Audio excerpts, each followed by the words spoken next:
Hi friends, welcome back to my channel. So ఈ రోజు అయితే ఎలిమినేషన్ క్లారిటీ అయితే వచ్చేసిందండి క్లోజింగ్ ఓటింగ్ రిజల్ట్స్ తోని. ఇంకా చూడాలి ఏమైనా ట్విస్ట్ జరుగుతుందా లేకపోతే కన్ఫామ్ గా ఇతనే ఎలిమినేట్ అవుతాడా అనేది అయితే చూద్దాం, పూర్తిగా డిస్కస్ అయితే చేద్దాము. నాకు తెలిసి అయితే కన్ఫామ్ అనిపిస్తుంది, ఎందుకంటే కంటెంట్ పరంగా చూసినా ఎట్లా చూసినా కూడా ఇతనే అన్నట్టుగా నాకు అనిపిస్తుంది. వీడియో అయితే చివరి వరకు చూడండి ఫ్రెండ్స్, నచ్చితే కనుక లైక్ చేయండి, షేర్ చేయండి. ముందుగా మనకు ఓటింగ్ లో అయితే నిఖిలే, ఫస్ట్ నుంచి నిఖిలే ఉన్నాడు.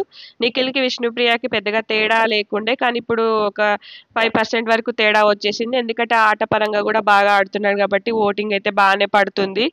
నెక్స్ట్ వచ్చేసి విష్ణుప్రియ. విష్ణుప్రియ కూడా ప్రీ ఎగ్జిస్టింగ్ ఫాలోయింగ్ ఉంది. ఇంకా తను పాపం ఇన్నోసెంట్ క్యారెక్టరు. ఇంకా సోనియా అసలు నిన్నటి ఎపిసోడ్‌లో కూడా బ్రెడ్ విషయంలో కూడా ఏదో ఒకటి అంటూనే ఉంది పాపం. చాలా బ్యాడ్ చేయాలని చూస్తుంది ఆమెని. కానీ విష్ణుప్రియ ఆల్వేస్ కరెక్ట్ అనిపిస్తుంది నాకు ఇప్పటికైతే. ఇంకా తర్వాతకొచ్చేసి మణికంఠ కూడా సూపర్‌గా ఆడుతున్నాడు. ఫస్ట్ వీక్ బోర్ కొట్టినా, ఫస్ట్ వీక్ అట్లా ఏడ్చినా, చేసినా నాకైతే బానే అనిపిస్తుంది ఆట పరంగా. ఆట అయితే బానే ఆడుతున్నాడు. సో, ముందుకెళ్ళొచ్చు అనిపిస్తుంది. ఇంకా చాలా రోజులైతే గట్టిగానే ఉంటాడు. టాప్ 5 వరకు ఉంటాడని నాకు అనిపిస్తుంది. చూద్దాము. నెక్స్ట్ వచ్చేసి నైనికాకు ఓటింగ్ అయితే బానే పడుతుంది గానీ, ఆమె చీఫ్‌గా చేసింది ఏం లేదు. కంటెంట్ ఇచ్చింది కూడా ఏం లేదు. ఒక నిన్న మాత్రం లవర్ విషయంలో అనుకుంట బాగా ఏడుస్తుంది. కాకపోతే ఇంకా చూడాలి మరి, ఈ అమ్మాయి అయితే కంటెంట్ అయితే ఏం లేదు. ఓటింగ్ అయితే మనకు పడుతుంది. కంటే అఫీషియల్ ఓటింగ్ అనేది మనకు తెలీదు కదా, చూడాలి. నెక్స్ట్ మనకు పృథ్వీరాజు ఆడకపోయినా ఆటను చెడగొడుతున్నాడు. ఇట్లాంటి వాళ్ళు కూడా బిగ్ బాస్‌కి అవసరం కాబట్టి పృథ్వీరాజ్‌ని ఉంచుతారు. ఎందుకంటే కొంచెం ఓటింగ్ కూడా పడుతుంది. ఎందుకంటే పృథ్వీరాజ్ సీరియల్ ఫాలోవర్స్ కూడా వేస్తారు.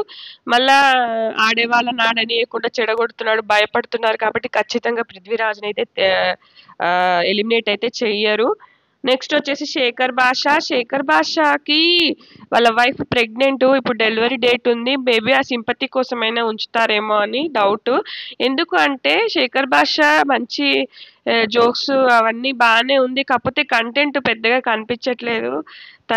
అంటే తను బయట ఉన్నట్టుగా అయితే లేడు. చూడాలి మేబీ ఉంటాడని అనిపిస్తుంది.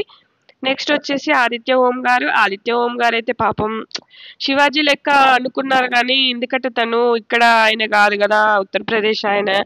అంతే ఎట్లా మాట్లాడాలి, లాజిక్గా ఉండాలి, ఇట్లాంటివి అతనికి తెలీదు మేబీ. అంటే మేబీ లాంగ్వేజ్ ప్రాబ్లం అయినా అయి ఉండొచ్చు. మోస్ట్లీ నాకు ఇతనే అనిపిస్తుంది ఎలిమినేట్ అవ్వచ్చు అని. నెక్స్ట్ సీతకు తక్కువ ఓటింగ్ ఉన్నా కూడా తనైతే గేమ్ పరంగా బాగా ఆడుతుంది. బాగా కంటెంట్ క్రియేషన్ అయితే ఉంది. ఏడుస్తుంది, ఆడుతుంది, కరెక్ట్ పాయింట్ మీద గట్టిగా నిలబడుతుంది. కాబట్టి సీత అయితే 100% పోదు అనిపిస్తుంది నాకు. ఇంకా ఆదిత్య హోమ్ గారే అనిపిస్తుంది. ఇంకా శేఖర్ భాషకు తక్కువ ఓటింగ్ ఉన్నా కానీ ఆయనకి ఇన్‌స్టాగ్రామ్, యూట్యూబ్ ఫాలోవర్స్ అయితే లేరు కదా. సో, కానీ ఒక సెంటిమెంట్ వర్కౌట్ కోసమన్నా ఉంచుతారని నాకు అనిపిస్తుంది. ఎందుకంటే ఎవ్రీ సీజన్‌లో ఇట్లా భార్య ప్రెగ్నెంట్ ఉన్న వాళ్ళని ఖచ్చితంగా తీసుకొస్తారు. సో, నాకు తెలిసి ఖచ్చితంగా ఆదిత్య హోమ్ గారే. ఇది ఫ్రెండ్స్ ఈ వీడియో. నచ్చితే కనుక లైక్ చేయండి, షేర్ చేయండి. ఒకవేళ డబుల్ ఎలిమినేషన్ ఉన్నా కూడా ఒకరిని సీక్రెట్ రూమ్‌కైనా పంపిస్తారు.